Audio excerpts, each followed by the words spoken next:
right. What's up, loyal MMA Fighting podcast listeners, video watchers? Welcome to the MMA Fighting Rankings show.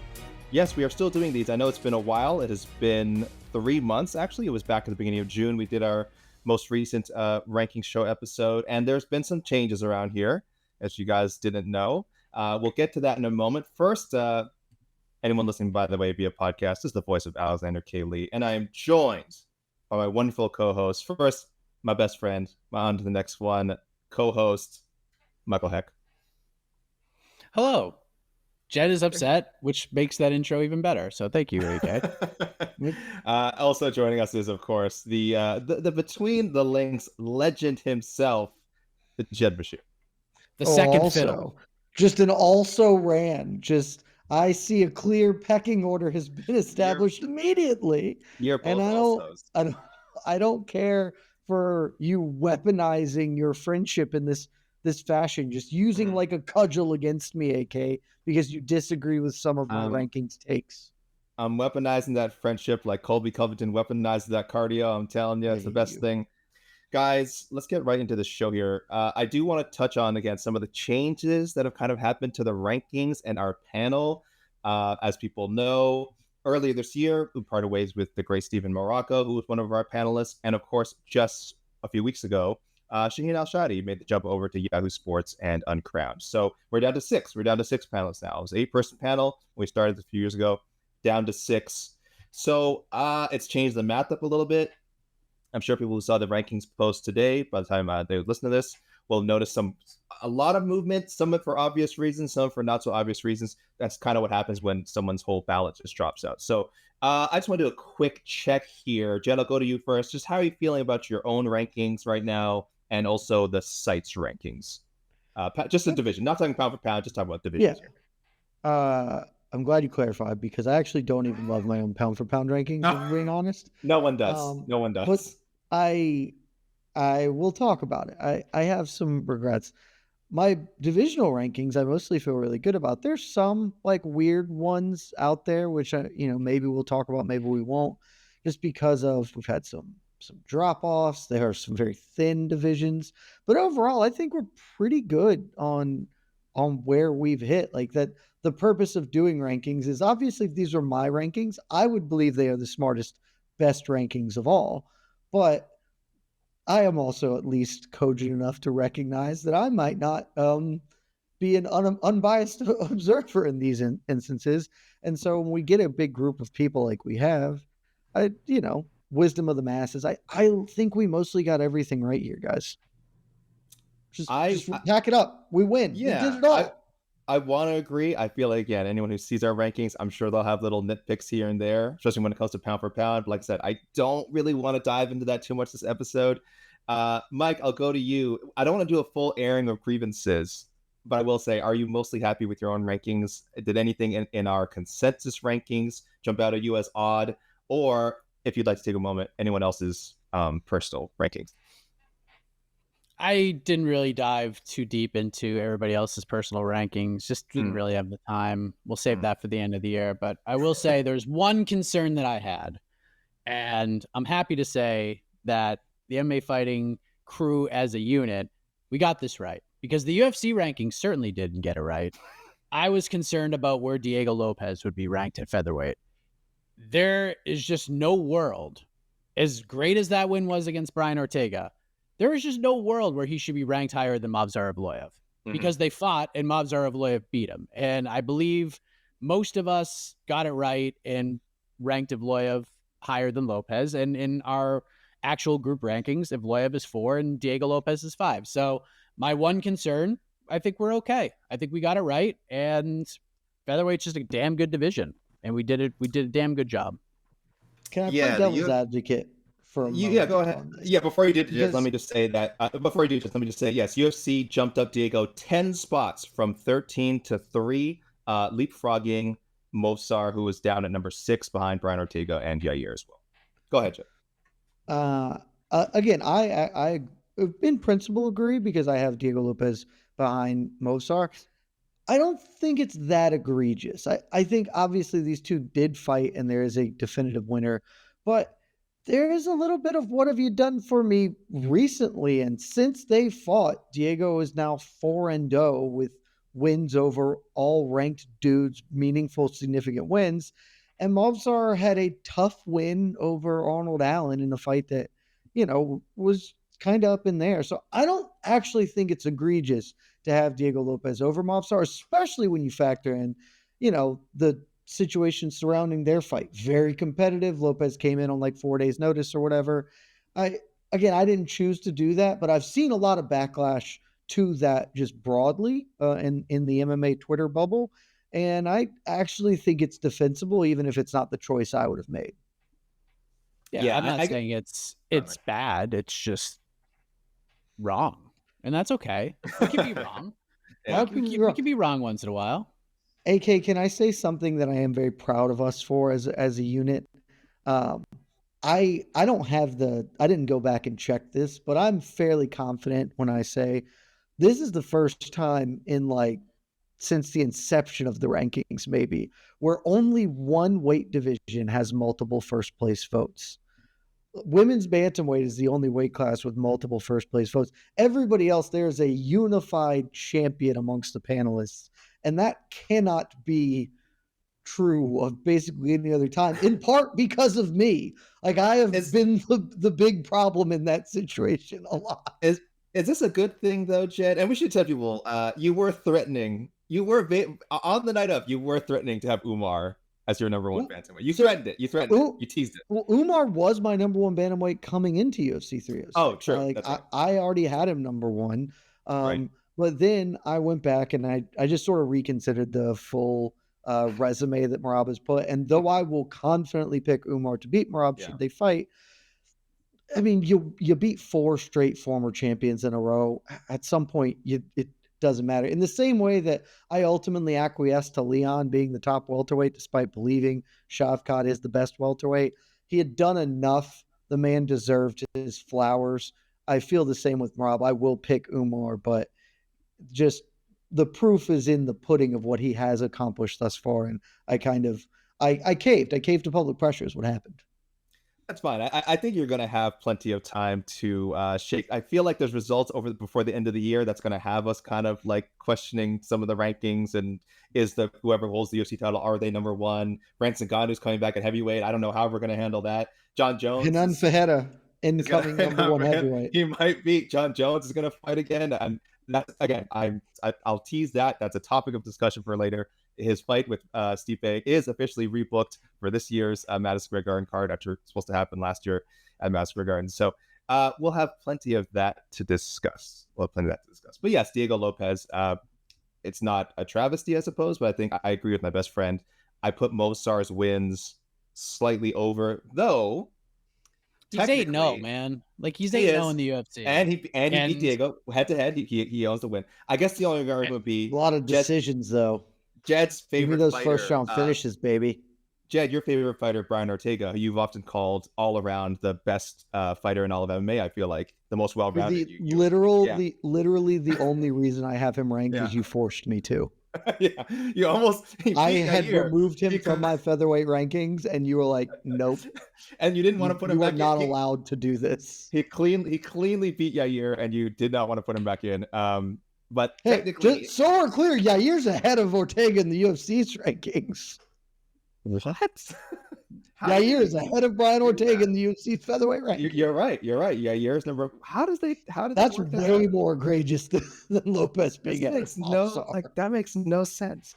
And I just want to make a quick note because we never talked about this on the show. I don't think it's not. This is going to fall on deaf ears because the people who listen to our show are smart. It's really random commenters who are like, these rankings mean nothing. They're not done by the UFC. They're just done by random media people.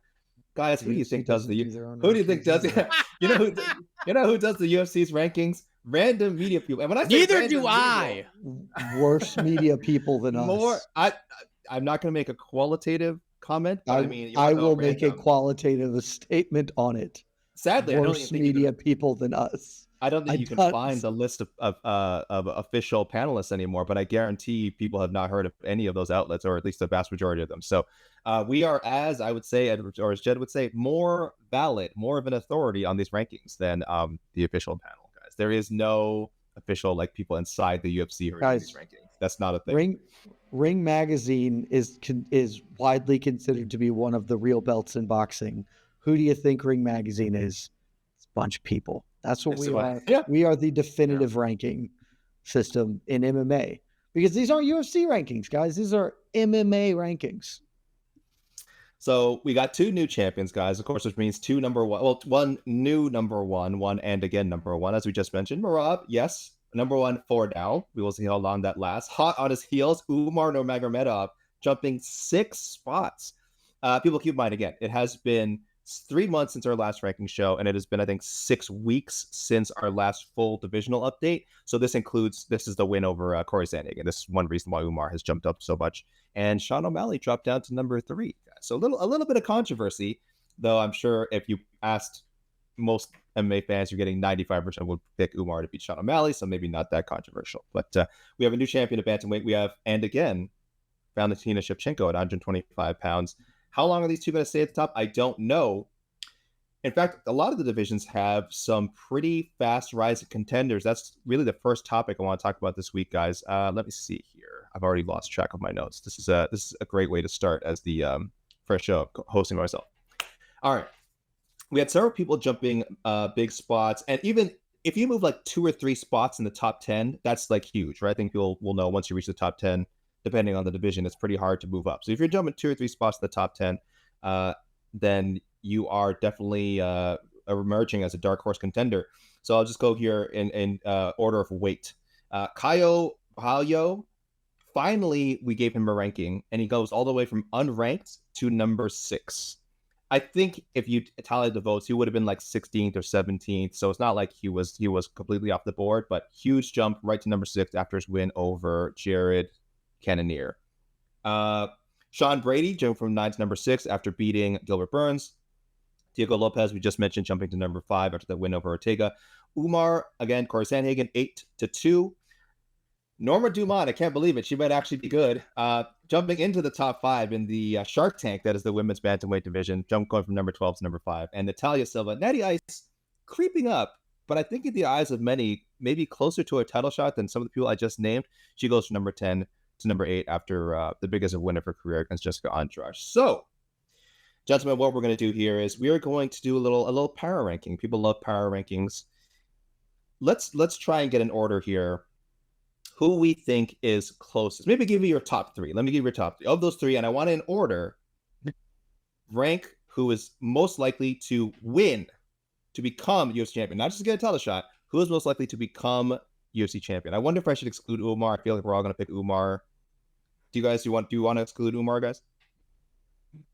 No. Mike, Chad? He should be the... I'm fine for including him. He is going to be a unanimous number 1 choice to lead these power rankings. I think we all agree. And if he's not, I would love to hear y'all's reasons. So maybe we should... Okay. So we can all agree, Umar. Listen, this is not recency bias. We have been touting him as a future champion. People will point to the resume not being as strong as the other contenders, even some of the people we just named. But I've had him as a top. This is an eye test. You for like watch 2 Umar years. Fight. Yeah. I've been reluctant to push him up, but I mean, that Sandhagen win, I mean, I don't know. I think I have him up at 3, and I'm not sure. I want to see how low the lowest he is. No one has him lower than 3. Okay, so he is as high as 2 and no lower than 3. Yeah, we're pretty high. We're pretty high on Umar around these parts. And O'Malley is like as low as like 5 on a 1 ballot. So again, we got some stuff going on. Who is that? I respect that person. Actually, Archie, which one of you guys is ready? Which we I gotta find and that was out before. Who's got That was not 5. before, but because that's king shit. Let me start with you, Mike. Then while Jed trips out on this. No, he's 6 on someone else's ballot.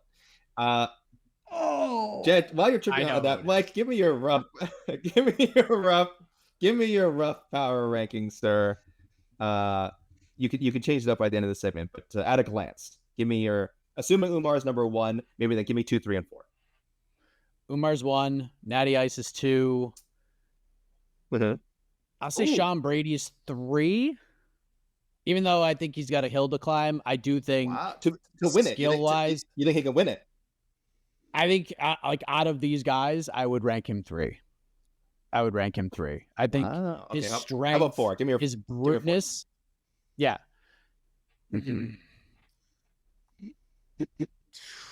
Diego Lopes, and I'll love it. I would put like Lopez and Dumont like 4A and 4B, and then I got no disrespect to Borralho, but I got him at 6. I just I don't like his chances. I know the UFC is giving him a push, and I think he'll probably fight for the belt before some of these names will, but I don't like his chances because basically he is the vice DDP, and if DDP's champion, DDP is just gonna out DDP Caio Borralho. So that's kind of where I'm at right now. I'm not married to any of these outside of Umar and Natty Ice as 1 and 2. Yeah, I put you on the spot. I mean, like I said, so if by the we'll talk it over. If by the end of this segment you want to shift around a little bit, by all means. But that was Umar, Natty Ice, who again you've been a huge advocate for, Sean Brady, and then fourth somewhere either Caio or Dumont. Dumont, Brady was your third, right? Interesting. Yeah, Brady, Lopez, Dumont. Brady's a weird one because I think we all think Brady has the skills. We all like we've seen Brady. He has a loss to the champ. There's no shame in that. And I would like to see them rematch someday. So I don't know. Jed, what's your take? Similar to Mike's, or you go in a different direction here? Pretty different, actually. So I'm excited about this segment already. Okay. One, interesting. I think most of them are like the gaps between them are not big. Umar is mountains ahead of everyone because I believe Umar will win the title. And I would actually say of this group, I would say it is more likely than not that none of them win the belt, right? Like I just don't seem, I think all of them have a chance. I think most of them will even get an opportunity to fight for one, but it's hard to predict any of these going there. I understand Mike, Mike's been a big believer in Natty Ice. For me, she was not number 2. I have her tentatively slotted in at number 3 because I do think that just kind of where women's flyweight is right now is very, very competitive. And though Erin Blanchfield lost, I remain on the Erin Blanchfield. She's going to get better from having learned about being hossed and improve. And so Blanchfield feels like a blocker to me to Natty Ice, along with Manon and whatever the hell Shevchenko's going to do in Grasso, and now apparently Weili Zhang. It's just a really congested spot right now. And so I knocked her to 3 over my number 2, which I wouldn't have even believed myself until I did the list, was Caio Borralho. My number 2 is Caio Borralho. 1, maybe I'm just a prisoner of the fighting nerds moment, but middleweight just feels much more wide open than any of the rest of these weight classes. We're talking about a dude who's never lost, Mr. Co-Main Event, and just gets launched up the rankings because he got the Jared Cannonier fight, and now maybe gets to fight Israel Adesanya next. Like, he's not far off the title fight. I thought he looked sensational against Cannonier, and in a fight that I did not think he would win in the way that he did. Still getting better, and yes, you're talking to the world's biggest supporter of Dricus du Plessis. As the world's biggest supporter of Dricus du Plessis, that dude can lose to anybody you put him in there against on any given night. And so Caio Borralho is like, if he gets a title fight, I think he's got a real chance. I wouldn't pick him because I won't pick anyone over DDP at this moment in time, but I don't know. I'm just riding the momentum with him in a division that feels much more open than the rest of these. And then as I go down the list, basically that's sort of where I fall on all of this. Is my number 4 after Natty Ice, who is my number 3, is Diego Lopez, because the UFC loves him. I think he's going to get an opportunity, but I just won't pick him to beat Max Holloway, Ilia Topuria, the people above him. I don't even think I'd pick him in a rematch with Movsar, so kind of stuck there. Norma Dumont, I am reserving the right to change my mind because this felt like a star-making performance from her in some ways, and women's bantamweight is just so trash that like it's almost a certainty she will get a title fight, but it is very, very difficult for me to imagine her beating Kayla Harrison, so she just kind of is a victim to that. And then Sean Brady is my last one. I have a ton of respect for Sean Brady. Welterweight is a Shark Tank. He already has the loss to the current champion, so it's tough to get him back there. And there's just a bunch of young killers coming up in this weight class, and I think he is the worst of the crop of new potential in the Jack Della, Shavkat, Ian Gary. I don't see him. He might not even get a title fight because that's how hard it is to accomplish something like that at welterweight. And the UFC is not predisposed to support him like they are with the Diego Lopes. So he was my clear-cut worst of the group, and Umar was my top one. And then the middle section was pretty interchangeable for me. I love that your lists are different. Mine is actually also going to be really different, I think. But first, I want to add, Caio Borralho is actually is an interesting choice because I'm just trying to. I was looking at middleweight, just the title picture. Since Izzy dropped the belt, it's been a hard belt to hold on to. I don't think that's a secret. It's been tough. Obviously, Pereira wins that first fight with Izzy, drops her right back to Adesanya. Sean Strickland comes in with a huge upset, and then Dricus wins that very, very, very, very close fight with Sean Strickland. So it's a hot potato belt, and I just don't like. I never thought Strickland was going to be a dominant champion. I still am not sure about Dricus. I know he keeps finding ways to win, but this is a slippery belt, and I think it's one reason why on a previous ranking show we said middleweight has become so intriguing, has become arguably one of the three best divisions because the contender picture is compelling. It's compelling in a weird way. It's compelling in a fun way. And now I don't even think we had Caio in the picture when we had that discussion. And now here he is knocking on the door of a top 5 ranking and very likely one win away from a title shot. And Mike, I think you're right. Like DDP is the superior version, but I don't know what that means in middleweight anymore. Like, I don't somehow I think middleweight, Mike, at some point I feel like the middleweight title and the actual middleweight title got unified. Like, I feel like we have a middle blob of a man, of a powerful fighter. He's the exact opposite. Not at all. Because he's dope. Heavyweight. It needs to shift to the heavyweight title. It needs to be heavyweight. Right. Like the Andre heavyweight for sure. You're right. Yeah, that it needs to just shift divisions. That's all. There's always been a heavyweight title though. That's always been out there. Yeah. For a very, very long time, Marcin Tybura was the heavyweightiest heavyweight that ever heavy to weight. So my rankings would go something like this, guys. I am going to go, of course, Umar number 1. And then, sorry, guys, I lost my notes again. I'm going to go Umar number 1. I'm actually going to go Diego Lopes number 2. I do like him to beat an older version of Max Holloway, even though, again, Max Holloway looks like he has not lost a step at the Gaethje fight, the second Volkanovski fight, the third Volkanovski fight. I mean, Volkanovski was just so damn good, but that has nothing to do with Max being bad. Max has been, again, clearly the number 2 guy at featherweight for so long before Ilya came along and beat Volk. So I get it. I get how good Max Holloway is. I think Diego Lopes is peaking the right time. I think he's got that mix of, sort of being fresh as far as the UFC goes and also having a ton of high-level experience. So I'll go with him number 2. It's kind of a boring pick, but I don't know. Something about him. He's convincing me. Number 3.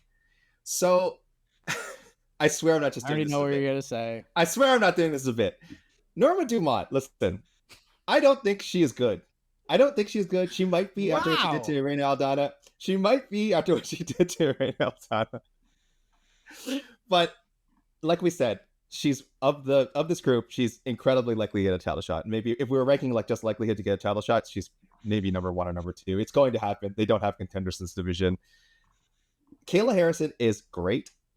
I'm still not convinced that Kayla Harrison is like this pound for pound amazing fighter. I'm not. I'm just not convinced. And I don't know. I'm not saying Norma Dumont is as good as Larissa Pacheco, but I'm not totally.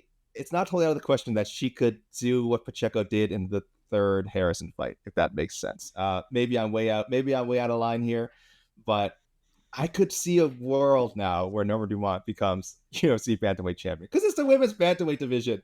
All right, it's crazy. I could see her beating Raquel Pennington. I could see her beating Julieta Pena. So I don't know, guys. I'll have her number 3. I swear I'm not doing a bit. And then I would go. I think I agree with Shed. I'll go Caio a little bit higher than you, Mike. I'll go Caio number 4, and then no. I'm sorry. I'd go Natty Ice number 4, Caio number 5, and Sean Brady number 6. So there you go, guys. Again, I don't want to dwell too much on mine because this next topic, we've talked about it ad nauseum on our shows, but it has to be revisited because it's official now. It is official. Jon Jones, Stipe Miocic, UFC 309, Madison Square Garden. We have removed, we tell people, this edition of the rankings. No Jon Jones in the pound for pound, no Jon Jones at heavyweight because he has not fought in over 18 months. That is our threshold for inactivity. Does not matter if you have been booked.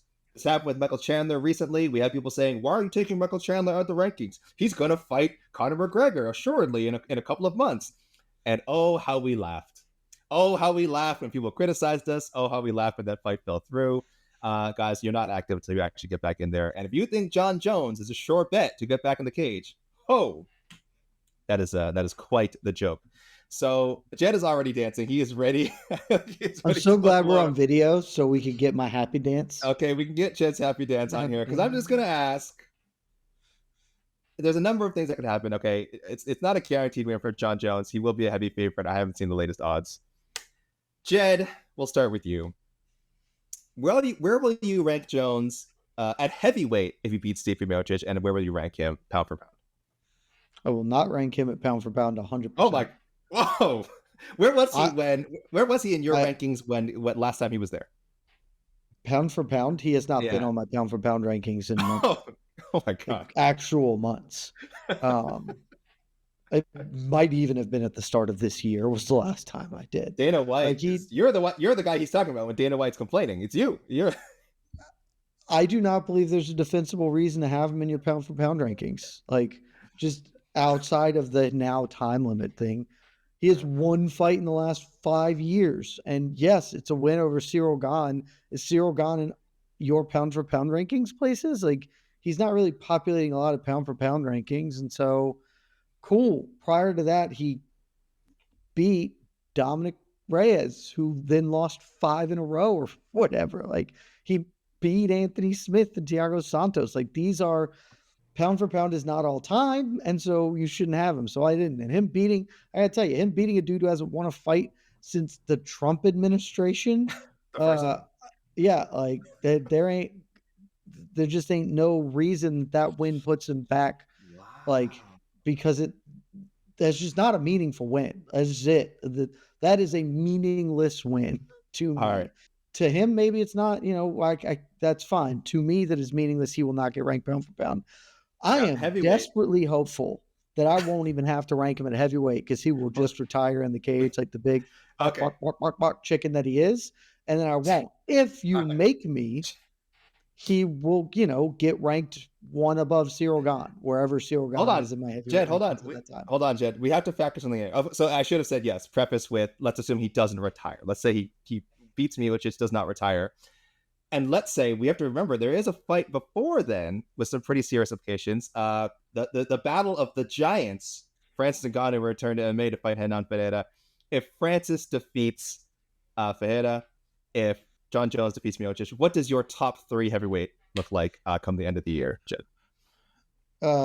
It's going to be Tom Aspinall, just because, and I got nothing but respect for Francis, but he's been out of the cage for 2 years at this point, and I even like Renan Ferreira and have him ranked. That will not be a meaningful enough win to overcome. Tom Aspinall is just deleting the best heavyweights in the world on a consistent basis and is my number 1 and will remain so until I have good reason not to. My number 2 probably will be Francis, just out of respect and the fact that the rest of the weight class hasn't developed up. And then I don't know who. Let me pull up my rankings right now. What are my heavyweight rankings at the moment? Honestly, there's a really good chance Alexander Volkov is my number 2 or is my number 3 because he's currently my number 2. Because again, what if he loses to Ciryl Gane again? If he loses Ciryl Gane, then it probably will be Jon Jones because Jon will stay in front of Gane and Ciryl will get bumped up. But like, again, this is who is doing the work of beating other top heavyweights consistently. And for now, Alexander Volkov is that dude. If he loses to Ciryl Gane again, obviously that changes. If he beats Ciryl Gane, 100% he will be number 3 then. Like, I would not put Jon above him for beating Stipe. And if Renan Ferreira beats Ngannou, I guess he would not. You wouldn't make He'll him number light 2. the heavyweights on fire. No, he'll get up though. Like he'll be a top 5 guy if he beats Ngannou, but that'll just be one of those outcomes that really throws everything into chaos for a little bit, because we'll just have no idea where he is, like, because he won't consistently fight top guys, and so we'll just be kind of guessing the whole time, which frankly is a little bit true of Ngannou at this stage of his MMA career, but we do at least have the foundation of him having, like, Ngannou had the Aspinall career where I just obliterating all the best dudes and I'm not getting my title shot. And then he got the title shot, he won, defended, and now he's taking this detour. And so you got to dock points for that. But I am hopeful John will just retire in the cage so we can be done with this farce and we won't have to rank him. We'll just give him a special shout out for, completing the vanity project. Way to go. Let's move on to new and appropriate business. Happy trails. Yes, our top 3 right now is Tom Aspinall, Volkov, and Ciryl Gane. Mike, what does your top 3 look like with a Francis victory and with a John Jones victory by the end of the year?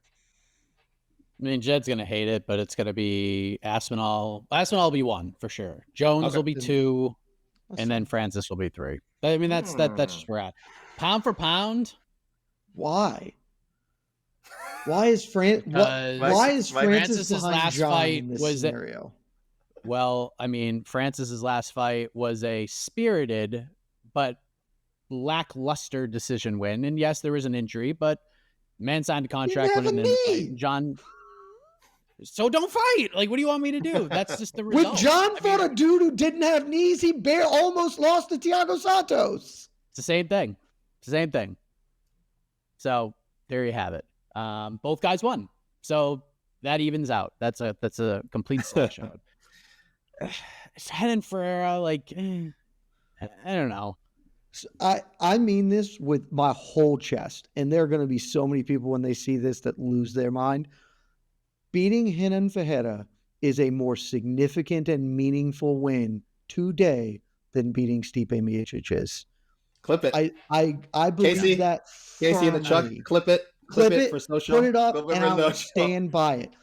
I cannot stress this enough. Stipe Miocic is 41 years old. He has not competed in 3 full years. He has not won a fight in 4. The last time he competed, he got stretchered.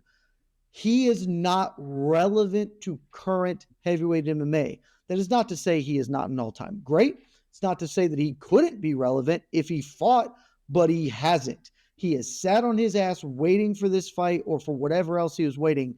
And oh, by the way, he has no wins over people currently employed by the UFC. Not just ranked, employed by the UFC. He is of a separate era. It is as meaningful as if freaking Bilal went and put the boots to Matt Hughes. It does not matter. And so beating Henan Ferreira should put freaking Francis over John. I don't think I can do it, but we'll see. I mean, pound for pound? In front of Bilal Muhammad. Where is that in your rankings? Where do you have top 6? The fight, I don't get, dude. I don't care. Look, when I don't care how it played out.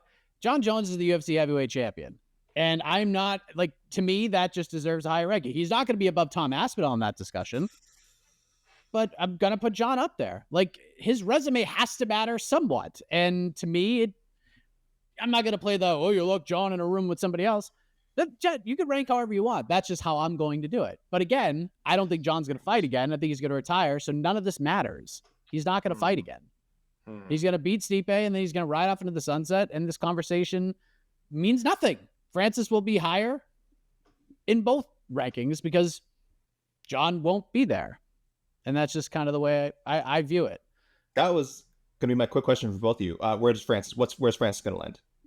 At the end of October, assuming he beats Henan Ferreira. He'll get in there, but it'll be pretty low. Because it's the weird situation where he took so long off and he does not have recent relevant wins, and he's not going to get more relevant wins. And so Like he will probably be right at the back end of my pound for pound. He'll be if he gets ranked. Honestly, he may not. He'll be 20 in mine. He'll be 20 in mine. Somehow I have an open spot, so he'll be 20. I'm not ranking him. He actually might not get ranked in mine. Yeah, or O'Malley, Usman, Arman Sarukian. I just can't rank him above any of those guys. Yeah. Beating Renan Ferreira. I just can't. By the way, I know you asked earlier. John Jones is a minus 440 favorite against Stipe. That's pretty high. Jesus, hammer that. It's not high enough. Yeah, it's not high enough. Holy shit! I can't believe the line's that low. And very quickly, I forgot. And if John Jones loses, what are we doing with our rankings looking? He's just not gonna get ranked. I will laugh. What else? I'll laugh the hardest I've ever laughed in my life. What else, Stipe, guys? What else, Stipe? I don't care if Stipe beats John and then retires. I will rank him number 1 at heavyweight because it makes me smile. I won't even believe it. I'll just do it because the man deserved it. I'm so unprepared for this. I'm so unprepared for the scenario because, like, in my mind, there's just no way it happens. Like, I don't know. I honestly don't know where. You have to. I think you have to put Stipe on the pound for pound list. Well, Jed, you don't have to because you wouldn't put John on. But Mike, you and I think the other panelists, I think we have to put Stipe on because technically John would be on there if we hadn't removed him for inactivity. So Stipe would be back on, right? Isn't that messed up? Yeah, but I mean, heavyweight. I don't think you have to. I think we should. I know that there is an actual belt, a meaningful belt attached to this fight. I thought we were all just agreeing that because we had prior to this we had Tom as the number 1 ranked heavyweight. Thought we all just were agreeing this is a vanity fight. This is a legacy fight, a super veteran division fight or whatever. And so we don't have to stick it. We don't have to pretend like it's real. Like it's its own thing and it's a spectacle and that's okay. Yeah. But like we don't have to treat it like it matters because it doesn't. Yeah. We shouldn't, but the UFC will. Dana will. What if? They all will. Yeah, they can. Stipe, that's okay. Guys. Stipe, picture this. Stipe gets in the mic after one sentence. Aspinall, I want your ass. There we go. Never. And then what? Then what are you guys going to do? Funny. Then what are you guys going to do? Then I'll be ranking would be incredible. Stipe somewhere, but not high. Right. I want to talk. We said happy trails to John Jones temporarily for inactivity. We are saying a permanent farewell to our dear beloved Mighty Mouse. I know you guys have probably talked about this on other shows, but I did want to say officially gone, of course, from the flyweight ranking. It's officially gone from the pound for pound rankings. First time. He's been a mainstay since we started doing this. Obviously, in every website's rankings you can find well before we started doing our own. He's simply one of the best. I mean, he's just in every possible way a class guy, great fighter, incredible legacy, entertaining, so many classic moments. So very quickly, or as quickly as you can, Jed, your favorite moment, your favorite Mighty Mouse moment, and where do you rank him right now on the all-time list? We're all going to have the same favorite moment because if it's not, you're high. It's the Mighty Mouse Trap. And I don't care that he has specifically said that's not what it's called. That's dumb. Like, yes, that's what it's called because that's the perfect name for it. Understand branding. That was sick as hell. I watched him throw another professional fist fighter in the air and then armbar him on the way down, which is still legitimately the coolest submission I've ever seen other than maybe Ryochonin scissor heel hooking friggin' Anderson Silva. Like it's right in there as the coolest thing I've ever seen in a submission attempt. So that's easily when we do the damn on him and we're going for the single best greatest highlight, it is that for sure.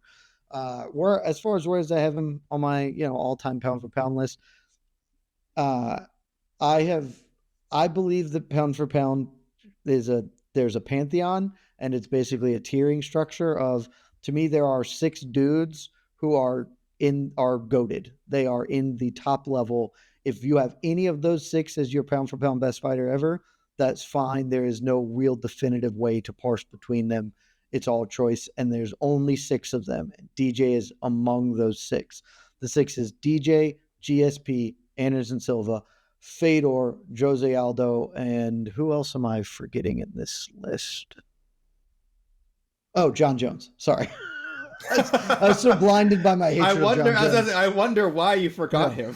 I was so blinded by my hatred of John Jones's final act. Like those 6, they are goated. They're in that tier, and you can mix and match that 6 however you want.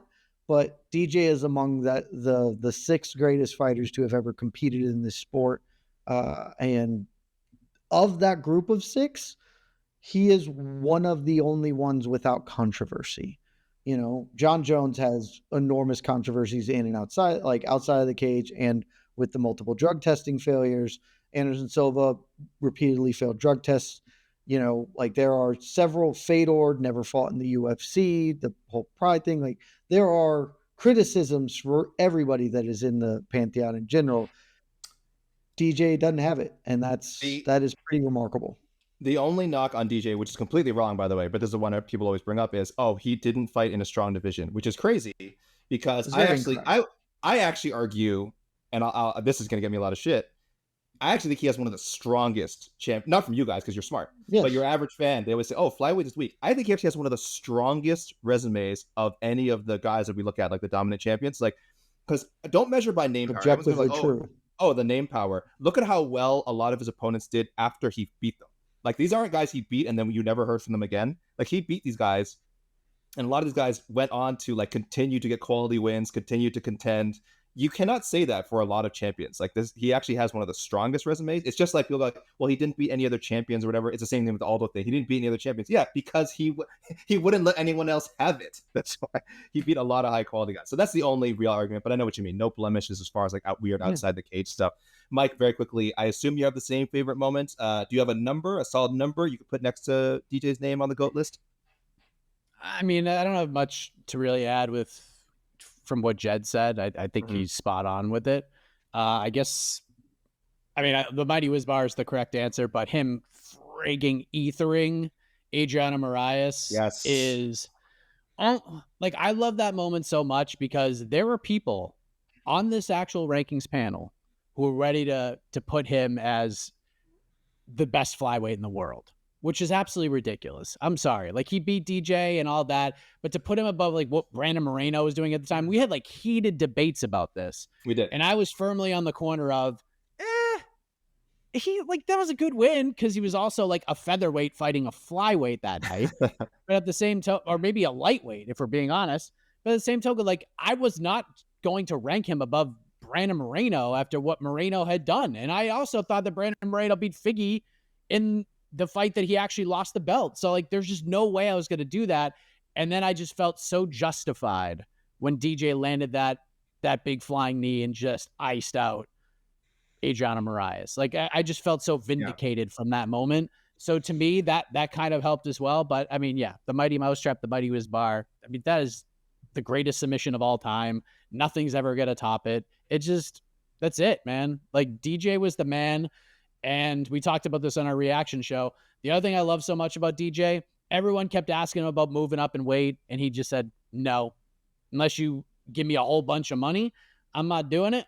I'm happy just defending against the next guy up. And that's why he's Joe DiMaggio, man. He is Joe DiMaggio. What he did is never going to be topped.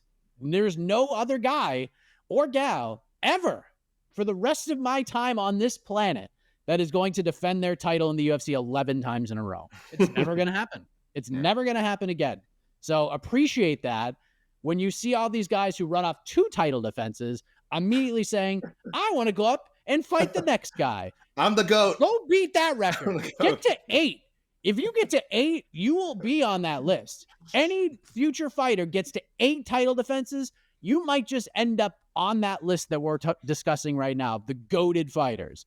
It's just not happening. It's not going to happen. So, that to me is probably the most impressive thing is the number 11 more than anything else. I just want to add on very quickly to the flying knee.